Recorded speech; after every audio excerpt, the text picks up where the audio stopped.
Et voilà qui nous amène à notre enquête sur ce qu'on appelle, à tort ou à raison, la drogue des djihadistes, le Captagon, très courante en Syrie. On avait même beaucoup entendu dire que les terroristes du Bataclan étaient sous son emprise avant le démenti de la justice. Nos envoyés spéciaux, Franck Genozo et Giona Messina, ont remonté la piste du Captagon. Voici cette enquête. Sur les bords de la mer Rouge en Jordanie, la prise est d'une ampleur inédite pour la brigade des stupes. Je pense que la drogue se trouve dans la carrosserie. À l'intérieur de ce pick-up, plusieurs millions de pilules blanches. Du Captagon, la drogue qui déferle sur le Proche-Orient. Ce n'est qu'une petite partie. Il y en a probablement partout. Il y en a effectivement sous les essieux, dans les portières, le moteur, la calandre et même le tableau de bord. À 10 € la pilule, plusieurs dizaines de millions d'euros de marchandises venues de Syrie. Car le pays en guerre est la plaque tournante de ce trafic juteux. La télévision syrienne diffuse régulièrement ces images de saisie, accusant les groupes rebelles ou djihadistes d'être à la source de ces trafics.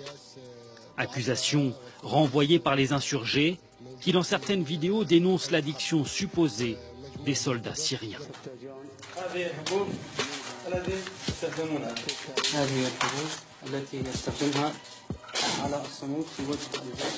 Prisé des combattants de tous bords pour ses vertus euphorisantes, source de financement essentiel pour les insurgés en Syrie.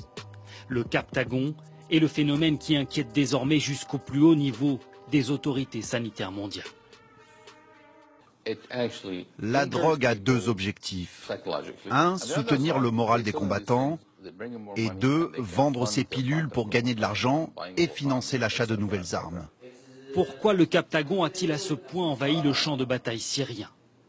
Ce dérivé d'amphétamine n'est pourtant pas une drogue récente. Il a même longtemps été vendu en pharmacie, y compris en France, apprécié des sportifs en quête de dopage ou des travailleurs de nuit, avant d'être retiré du marché dans les années 80, trop addictif. Pour comprendre les effets de cette drogue, nous avons rendez-vous dans cette clinique située à Amman, en Jordanie. Un centre de désintoxication où a trouvé refuge ce jeune vendeur, accro au Captagon. La drogue te donne un coup de fouet. Tu ne ressens plus le besoin de dormir. Tu te sens plus lucide, plus attentif. Je me sentais fort, j'avais l'impression d'être plus fort que les autres, plus fort que quiconque se mettrait en travers de mon chemin. Mais ensuite, ma santé a commencé à se dégrader, les effets se sont estompés. De quoi tenir le choc sur la ligne de front, voilà donc ce qui pousse les combattants à se servir du Captagon. Mais si la drogue s'est à ce point répandue, c'est aussi que les groupes qui la produisent y ont trouvé une source de financement facile.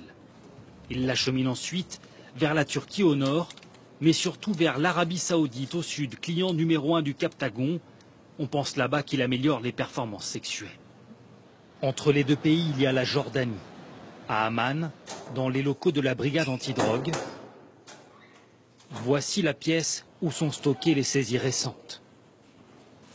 Les étagères en sont pour l'essentiel occupées par ces sacs. Ici, c'est du Captagon.